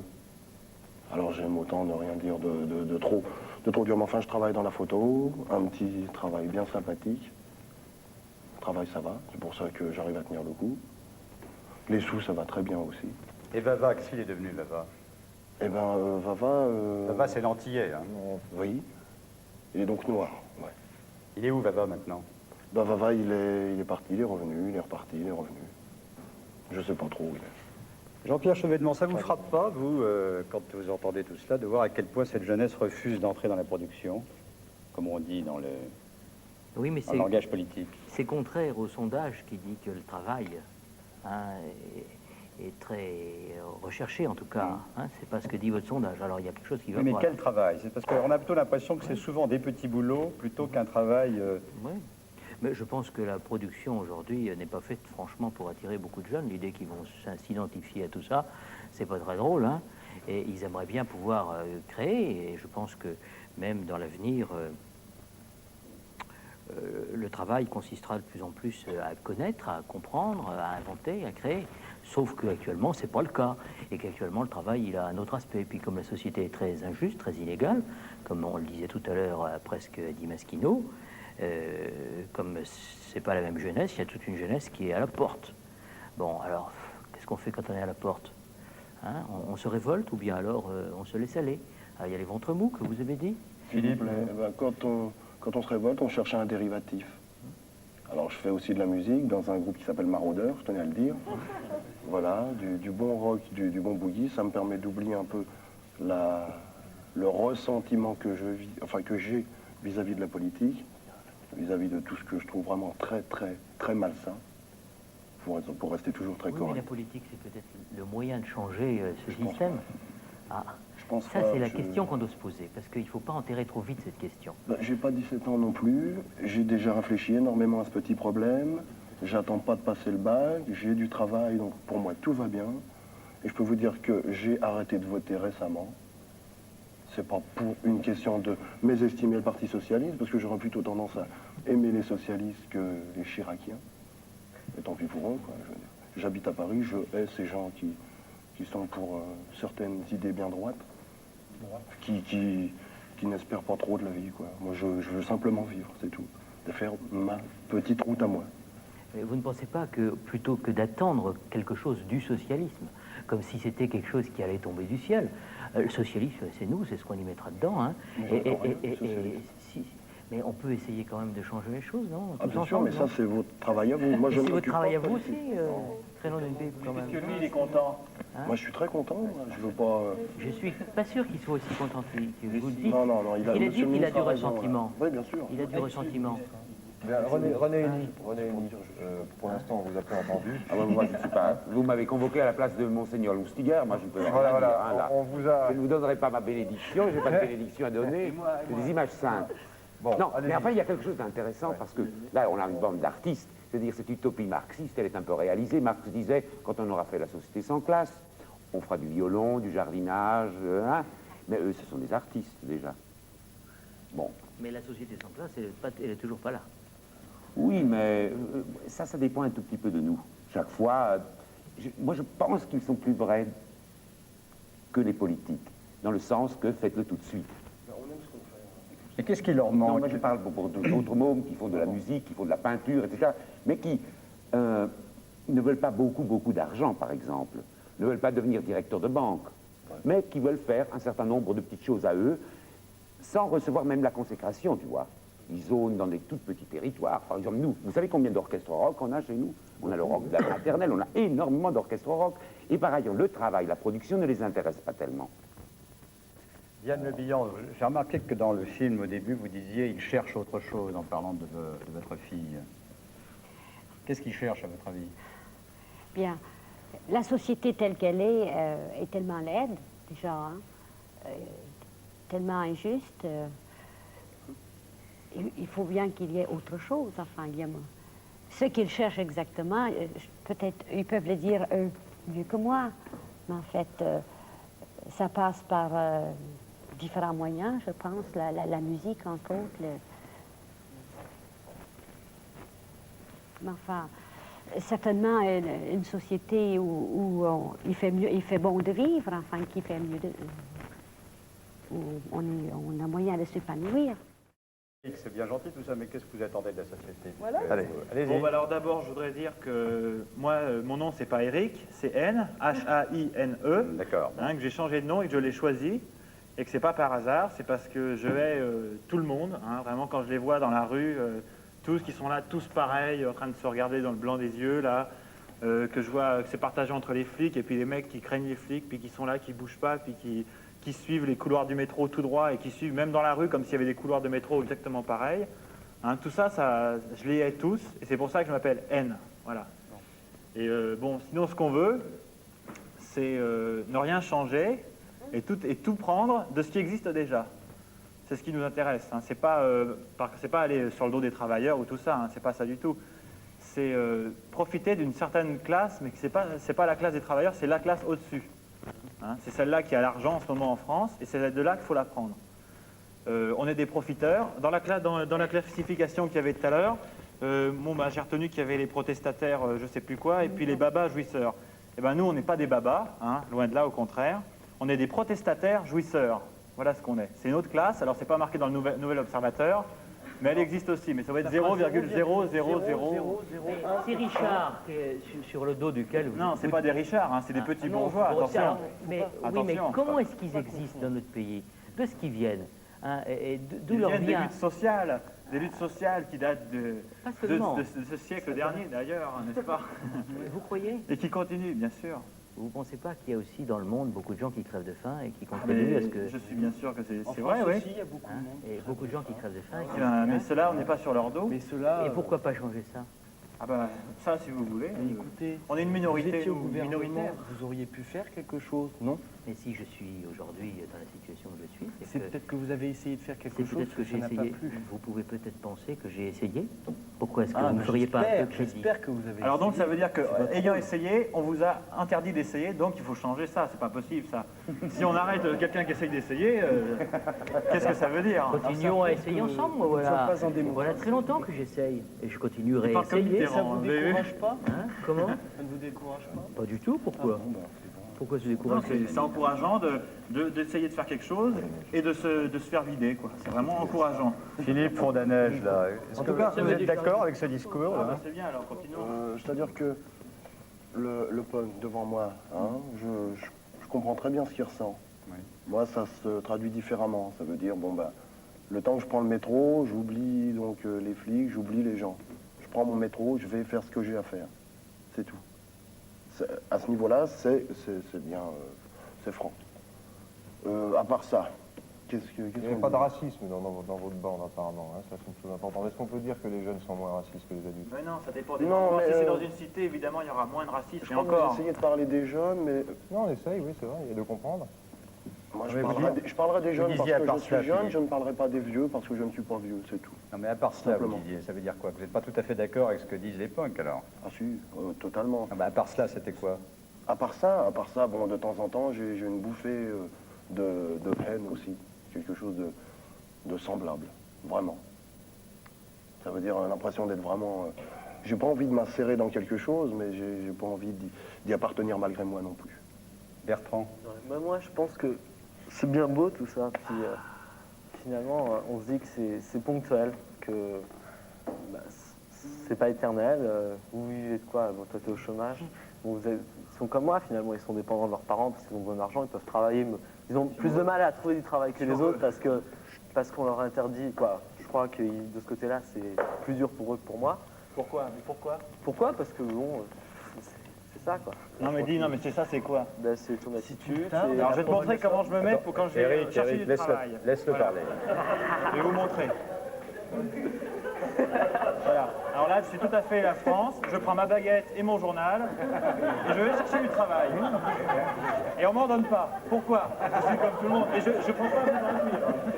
Je prends une veste, je suis très très bien, tout à fait comme il faut. Voilà. T'es poli, tu salues et puis ça va.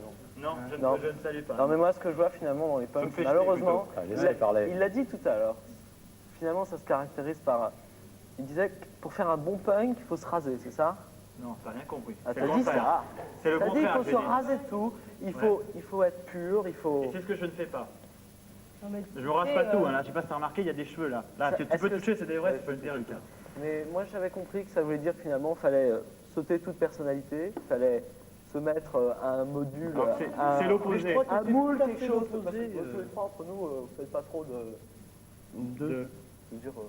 Jean-Pierre Chevènement. Il n'y a rien de spécial qui sort. Non.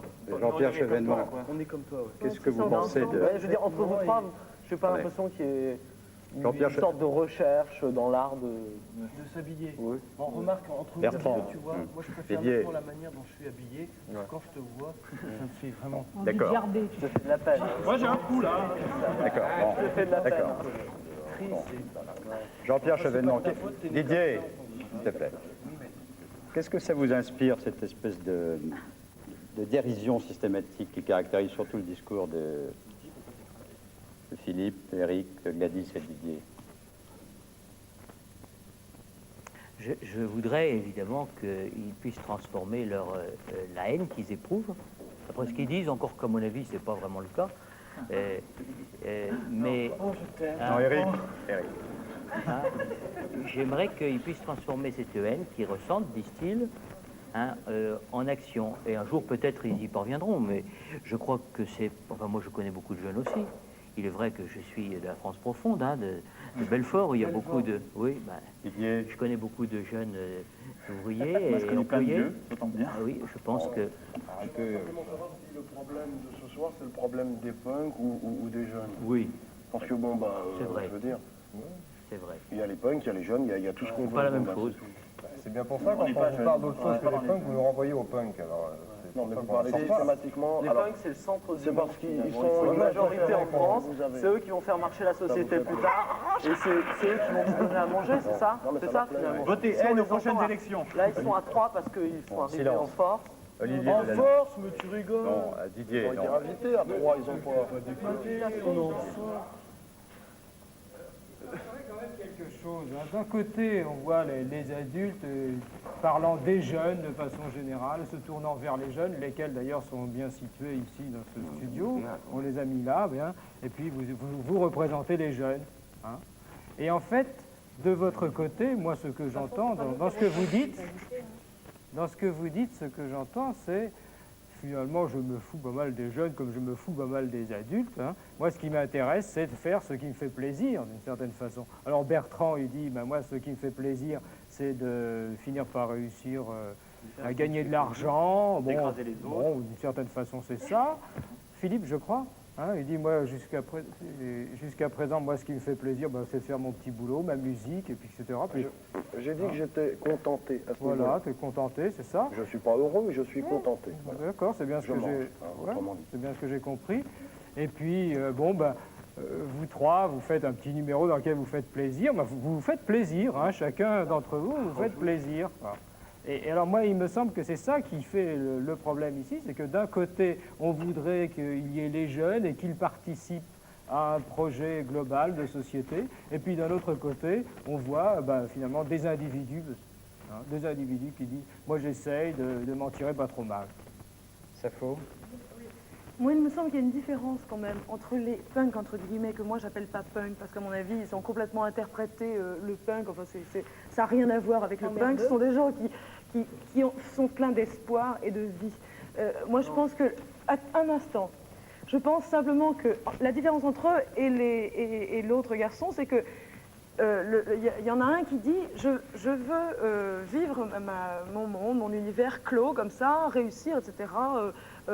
Essayer de tirer parti de ce qui est là, de faire partie de la production, alors que les autres ont un discours qui s'adresse à l'extérieur, qui me paraît finalement plus généreux. C'est-à-dire, ils disent, regardez, on est vert, on est bleu, on est gris, etc. Mais c'est une façon pour nous d'exprimer quelque chose et de vous dire quelque chose, et de m'adresser à vous. Et c'est une façon, donc, de défendre des choses et d'agir immédiatement.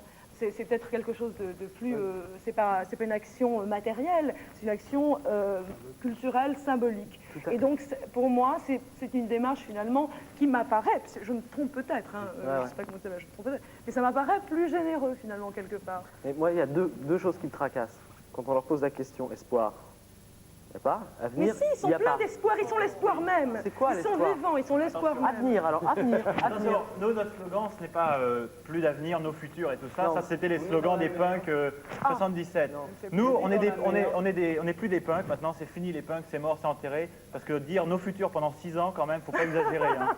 Que nos futurs, une année, ça va. Deuxième année, bon, puis après, nos futurs, il est derrière soi. Nous, maintenant, notre slogan, c'est on est dans la merde et on va y rester. Et voilà.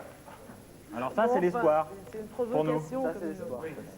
C'est la provocation perpétuelle et je crois que tout le monde... C'est une provocation faible. Que tout le monde... totalement ce Attends. soir. C'est une provocation faible parce que non, tout le monde peut aller à sa Tu peux laisser parler mon papa? Oui. Non, mais écoute, alors si tu cherches, je veux bien. Hein, je veux dire, tu n'as pas digéré le fait que je t'ai dit que tu avais tenu tout à l'heure un discours de droite. Je ne veux pas dire d'extrême droite, mais je dis de droite. Ouais. Bon, et je maintiens ce que j'ai dit concernant, parce que tu es dans un cocon, que tu es dans un cocon complètement, tu es coupé des réalités, des millions et de jeunes travailleurs. Il y a des gars de 16 ans qui travaillent, qui gagnent 70 000 francs par mois en ce moment, anciens, je n'ai même pas parlé, enfin, 700 francs par mois. Hein?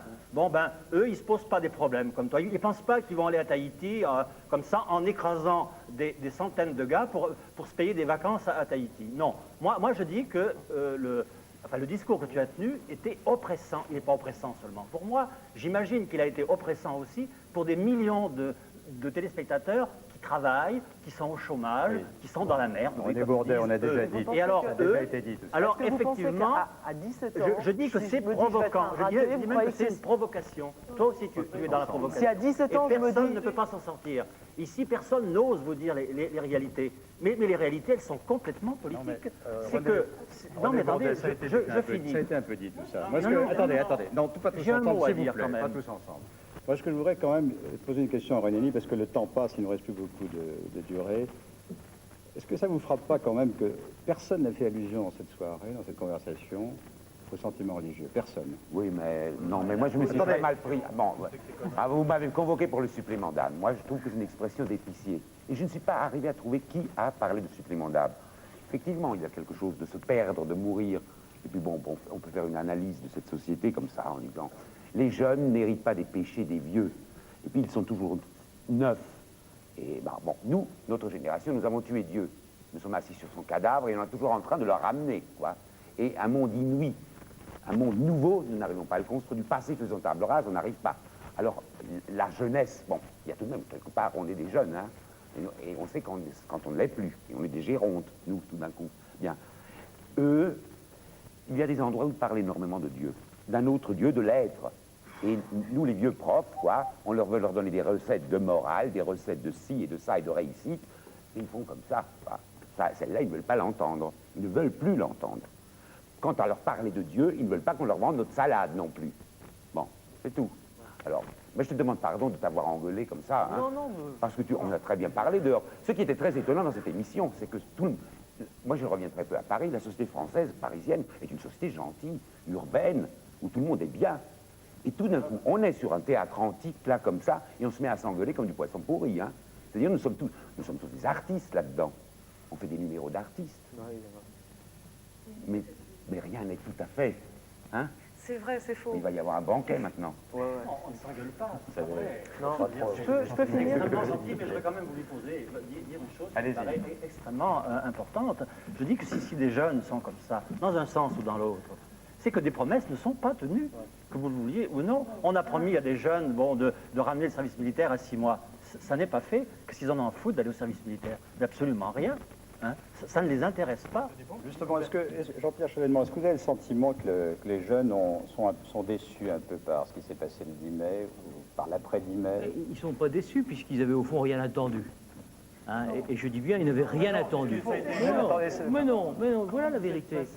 Comment? Si personne n'attendait de... Eh bien, moi, je pourrais vous dire comment ça s'est fait, effectivement. Je pourrais vous dire ça. Quand on mais voit je ne dirai pas ça. On ne dira pas ça. On dira l'année prochaine. Quand on voit que François Mitterrand avait promis le service militaire à 6 mois et que ce n'est pas fait, François Mitterrand a pris des engagements sur la durée de son septennat, et il n'a pas dit qu'il ferait ça tout de suite. Il faut aussi savoir être un peu patient. Transformer une société, c'est quand même une œuvre de longue haleine. Et préparer la dictature pour... Mais la dictature, on la prépare beaucoup plus en n'allant pas voter qu'autrement. Et en ne faisant pas... Bon, mais vous avez dit que vous ne voteriez plus.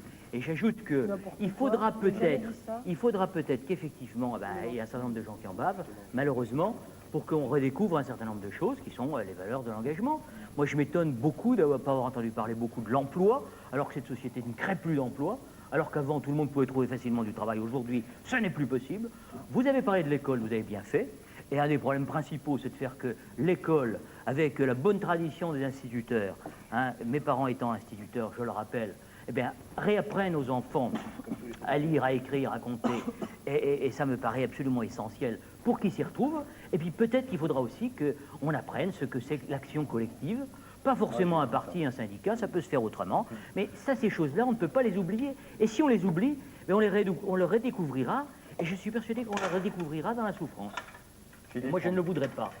Moi, j'aimerais simplement dire que on se fatigue souvent d'attendre. Parce qu'attendre, c'est très bien d'attendre, mais moi, j'ai pas l'intention d'attendre de trop. Donc, j'ai l'intention de faire ma vie très bien, mais pas d'attendre. Voilà, c'est tout. Je suis d'accord. Non, mais vous demandez de la patience. Mais je ne vous demande pas. Non, la vous demandez patience, de la c'est un patience. mauvais mot. La persévérance, l'opiniâtreté, la ténacité, la capacité de comprendre, à partir de là, d'agir, de s'organiser, de tenir bon, de ne pas lâcher le morceau, d'être toujours persévérant. Ça, oui. C'est plutôt à nous de la demander. Ah non, c'est à toi. Vous la demandez à qui? Eh ben à vous.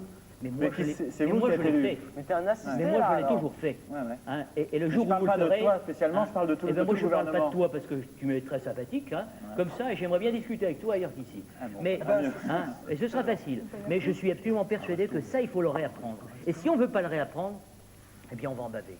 Et ce sera très dur. Moi, voilà ce que j'ai à dire. C'est simplifier les problèmes. Non, c'est pas simplifier les problèmes. Il faut se battre. L'expérience n'est pas la même. Ben, les moyens, on les trouve. C'est ce qu'on fait, nous. On les trouve. Eh bien, écoutez, peut-être que vous avez votre manière à vous d'exister, intelligente, à votre manière.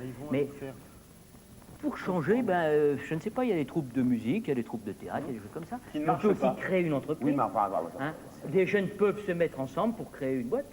Ça peut arriver. Et moi, j'en vois. Il n'y a aucune aide. Et les sous derrière. Il y a des aides, mais peut-être qu'il n'y en a pas assez, peut-être que... Et puis tout n'est pas dans les sous de Zeus, quoi. Oui, j'ai dit ça à la manière des paysans du Houdou. Est-ce que, Pour ne franchement, pas dire autre chose. objectivement, est-ce que le discours de monsieur ne ressemble pas à ce que je dis tout à l'heure en disant qu'il faut se battre, qu'il faut faire quelque chose? Donc, quand, dans la bouche de quelqu'un de jeune, on dit que c'est puant parce que il n'y a plus de sentiments, il n'y a plus... Mais il faut se battre ensemble. Mais il faut se battre ensemble, mais moi je me battrai pas tout seul, je pars perdant. Et il faut se battre ensemble pour changer, justement, une société qui est injuste. Parfaitement. Mais toi, tu parles uniquement de ton confort, oui, c'est ce qui ressort de ce que tu dis, en tout cas dans cette interview. C'est vrai, dans ton interview, c'est terrible, c'est ça, c'est qu'on a l'impression que finalement, ton idéal, ce que tu as envie, c'est d'avoir un réfrigérateur et un appartement. C'est quand même extrêmement sinistre. J'ai dit dans mon tout à l'heure, objectivement, que... Non, mais c'est vrai, c'est intéressant de savoir pourquoi. Non, c'est vrai, mais je pense que l'émission ne peut pas être que le s'il vous procès plaît. de Bertrand. Il dit Défends qu'il y a il te reste 30 secondes. aujourd'hui et que si on fait rien, il y en aura 4 millions. Et ça, c'est concret. Il te reste 30 secondes. Voilà, c'est fait. Et nous concluons. Bien, écoutez, merci à tous. Je crois que... Oui, mais attendez, avant, je voudrais quand même dire une chose. Je voudrais dire une chose, si la caméra peut venir sur moi. C'est qu'il faut écouter Les Merdes. Les Merdes, le seul groupe intelligent de France. Menteur, maraudeur. Et des groupes comme Lucrat Milk et tout ça. Donc moi, j'aurais vraiment aimé, il y a une chose que je regrette beaucoup, c'est que Philippe, donc c'est Bertrand. Que Bertrand ne se soit pas expliqué plus, parce que c'est quelque chose que je ne comprends pas, ce qu'il dit. Je ne comprends pas son discours et j'aurais aimé le comprendre. C'est vrai, c'est quelque chose qui m'échappe. J'aurais aimé comprendre comment sa vie est construite de ça et faite de ça. Viens boire un café à Bah, la maison. Safo, vous venez de me donner la conclusion de l'émission. Nous n'avons rien tenté d'autre que cela. C'est d'essayer de faire en sorte que tous ces langages puissent se rencontrer et qu'on arrive un petit peu mieux à se comprendre, ce que disait d'ailleurs très bien Jean-Pierre Chevènement tout à l'heure. Je voudrais quand même dire que ce titre ne me convient absolument pas. Bob Génération, cette émission a montré que ce n'était pas du tout une génération qui s'en fichait complètement. Il y avait un point C'est une d'interrogation, génération inquiète. Bon, vous avez pris le titre, un titre à un journal qui sans doute a voulu se satisfaire de ce titre. Moi, il ne me satisfait pas.